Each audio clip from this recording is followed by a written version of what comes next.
우리 주변을 보면 꼭 한 명씩은 있죠. 약속 시간에 늘 늦는 사람. 오늘은 바로 이 만성적인 지각에 대한 심리를 한번 깊숙이 들여다보려고 합니다. 자, 지금 머릿속에 누군가 딱 떠오르지 않으세요? 맞아요. 마치 자기만의 시간대에서 사는 것 같은 바로 그 사람이요. 우리는 보통 쟤 또 10분 늦네 하면서 이걸 그냥 나쁜 습관 정도로 생각하잖아요. 근데 사실 이건요, 우리가 지금부터 풀어볼 아주 일관성 있고 심실어 예측 깨지 가능한 미스터리에 가깝습니다. 자, 그럼 첫 번째 핵심으로 들어가 볼게요. 차가 막혀서, 알람이 안 울려서 이런 변명들 많이 들어보셨죠? 근데 이건 진짜 이유가 아닙니다. 지각은요, 원인이 아니라 증상일 뿐이에요. 그러니까 상습적으로 늦는 사람들은 그냥 운이 없는 게 아니라는 거죠. 문제의 본질은 훨씬 더 깊은 곳에 있습니다.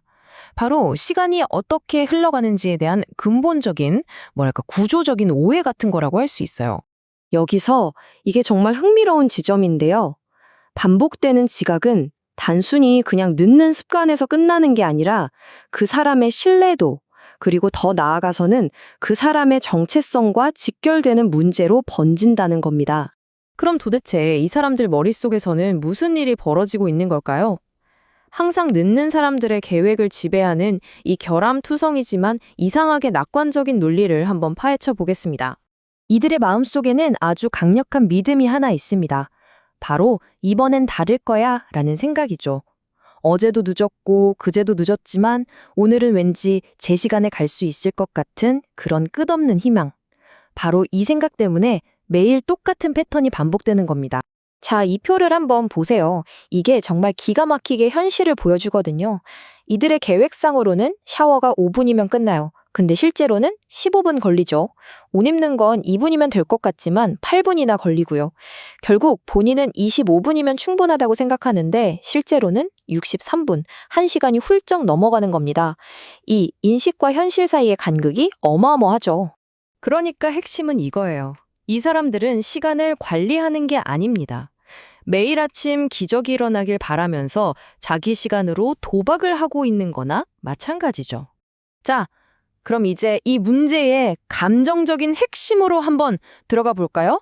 왜 지각이 근본적으로 존중의 문제와 연결되는지 그 이야기를 해보겠습니다. 이런 오래된 속담이 있죠. 시간을 지키는 건 사실상 상대를 존중하고 있다는 가장 기본적인 신호이자 세계 공통의 예의라는 뜻입니다. 바로 이 지점에서 극명한 차이가 드러납니다. 입으로는 진짜 미안해 라고 말하죠. 하지만 그들의 행동이, 그들의 지각이 보내는 메시지는 완전히 다릅니다. 내 시간이 내 시간보다 더 중요해 라는 아주 강력하고 어떻게 보면 무례한 메시지를 던지고 있는 거예요. 그럼 이제 가장 중요한 질문이 남았죠. 그래서 어쩌라고 뭘 할 수 있는데 여기에 대한 해결책이 아마 좀 놀라우실 수도 있습니다. 자, 조금 받아들이기 힘든 진실을 마주할 시간입니다. 그들은 절대 변하지 않습니다. 왜냐고요? 아주 간단해요. 그들 스스로는 이게 고쳐야 할 문제라고 전혀 생각하지 않기 때문입니다. 여기서 중요한 관점의 전환이 필요합니다. 우리가 그 사람을 바꿀 수 없다면 우리가 바꿀 수 있는 건 과연 무엇일까요? 정답은 바로 나 자신과 계획을 바꾸는 겁니다. 더 이상 7시 정각 같은 약속은 잡지 마세요. 대신에 좀 더 유연한 약속으로 바꾸는 거죠. 예를 들면 영화를 볼 때 각자 알아서 도착한다거나 카페에서 만나더라도 그냥 먼저 가서 책 읽고 있겠다고 하는 식으로요. 이건 내 소중한 시간을 지키기 위한 아주 현명한 전략입니다. 이런 새로운 전략이 너무 차갑거나 매정하게 느껴지시나요?